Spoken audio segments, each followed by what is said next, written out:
Well, hello there, how is everyone? I hope you're well on this fabulous Thursday. It is Thursday. I think it's Thursday. Yeah, I probably don't know what day it is because we've always spoke about Thursday, haven't we? We don't... Let's get straight into the meat and potatoes, shall we? Because we're talking about Richard Allen. And my, oh my, is there a lot going on in this case. So many people reached out and said, are you going to be talking about the Richard Allen situation? And look, I've got the document. I've got the 130, I think there's actually 147 pages in the version that I've got. And it's quite a read. Certainly there's a proportion of that is just not for YouTube. Now, Mr. Sexy Lawyer, you know he went through the document. So if you've got an hour and you want it gone through from a legal perspective, certainly head over there. I think that he goes through the information better than anybody else can on this platform. But just to break it down in a more layman situation, layman terms, and let you know what is going on. For those of you who are not aware, I know the majority of people who have been following the case for some time will absolutely be aware.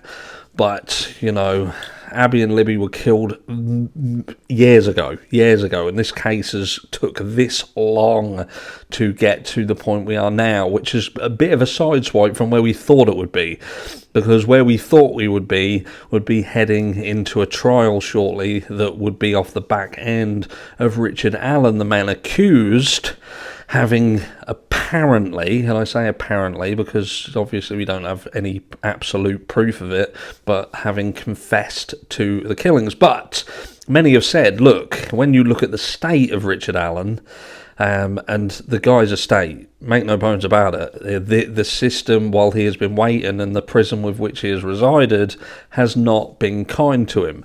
And some people out there who think that he absolutely did the crime, they feel that the way he has been treated is just. Certainly I would say the likes of Jennifer Coffin-Digger and people like that, you know, they would think that this is fair and just. But there are other people who are a little bit more fair and non-biased and believe in the system that would say, look, this guy has got to go through the system and be proven to be guilty beyond a reasonable doubt before the treatment with which he deserves can commence. I'm not against people suffering where they have made others suffer, but what I am dead against is people suffering when there's a possibility that they just didn't do it. And it could be argued that any confession from Richard Allen now would be likely to stop the torturing that he is apparently suffering. And you can see that the guy is suffering. And there has been some horrendous things that he has said, from that he has been shocked, that he has been walked around in chains, that he has been beaten, that he has been starved, he doesn't get no privacy when he is meeting with his representation or his family. There are people from the prison who are present at all times.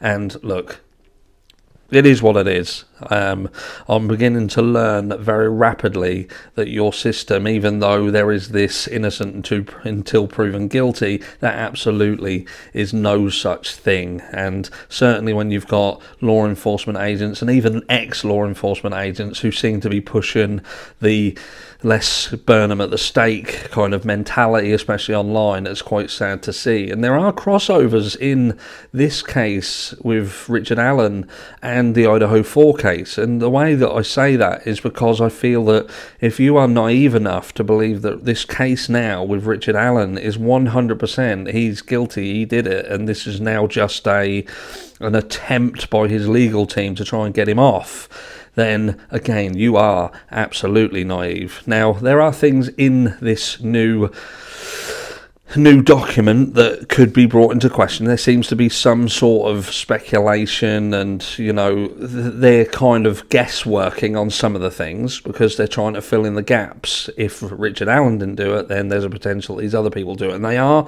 calling people out. They are naming names. And look, what I will say is these people in these positions of power, the people who are putting this forward and saying, look, this is what you need to look at, they can't just say that on a whim. It's not something that they can just... There is a real danger here when they're putting this sort of stuff forward, that if it is fictitious, if it is made up, then they could be disbarred. They could lose their job. They could lose their livelihood. It's very, very serious. So if anyone's saying that they're making this stuff up, and Richard Allen is 100% guilty, then they are very, very mistaken. This, like the Ann Taylor situation, where she says that there is no connection with regards to Brian Kohberger and the victims in the Idaho 4 case. She can't just say that. She can't just say that. There is a danger for her, again, being disbarred if she lies in the documentation that she puts forward to the court. So in this case, what are we looking at? We're seeing that it would appear that the murders of Abby and Libby were ritualistic in nature. There was a huge likelihood that they were to do with Odinism, which has been linked going way, way back into ritualistic sacrifices. And it would appear that what the legal team are saying is, not only is this the case, but this is how even the FBI had concluded this way, way back. That they said that this was indeed ritualistic in nature, and that there seems to be no connection that we know so far that would link Richard Allen to anything to do with Odinism. But there are other people, including people in the positions of power such as law enforcement, so on and so forth, who have indeed been linked to it. There seems to have also been a death. I don't know how true that is. Someone had said it in comments. I think the live feed while Sexy You Know was doing his run through the docs, that one of these people who had seemingly worked on this case to the fact that he felt that Richard Allen was innocent has subsequently lost his life. It sounded like they said that he'd been killed by someone in prison, a guard or something like that. I don't know. I didn't catch it properly. But there's a lot going on, guys. There's a lot going on. I won't go into the gory details of what they're saying, but yeah, the way in which the murders themselves and the way that the girls were displayed afterwards were done in a ritualistic manner. The person who the prosecution apparently brought forward to discount all this, to say, no, this has got nothing to do with this person seemingly has now gone AWOL. We don't know who he is, where he's from, where he is, anything. He's vanished. And yeah, there's a lot happening. The issue is obviously how they found Richard Allen in the first place with regards to the gun cartridges that were found in the woods, so on and so forth.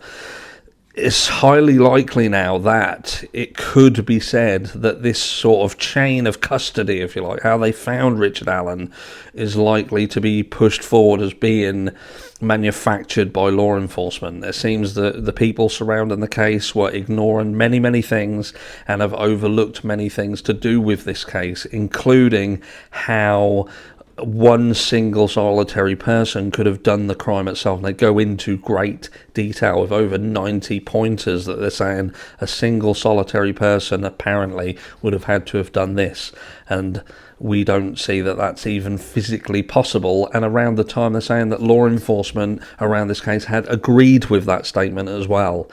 So watch this space. There's a lot happening. It's not going to be quite plain sailing, and we're going to see Richard Allen all of a sudden walk out of prison tomorrow, because he has obviously now seemingly confessed to it.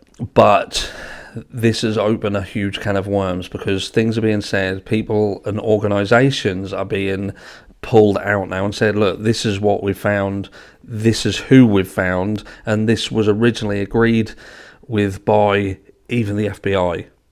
So, yeah, a massive, massive curveball in this case, and I have a feeling that over the next few weeks, months, there could be some huge, huge revelations around this case. You'll have to let me know what you think down below.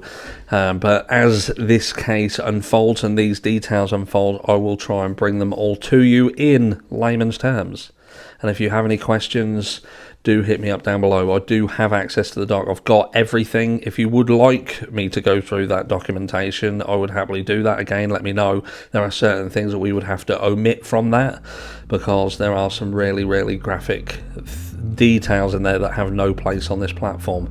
But do let me know down below what you'd like to know, what you wouldn't like to know, and if you have any questions whatsoever. But until then, this is video 1 of 2, and later on today we will be touching on something else. At this stage, I don't know what. It's a secret. I'll catch you all on the next one.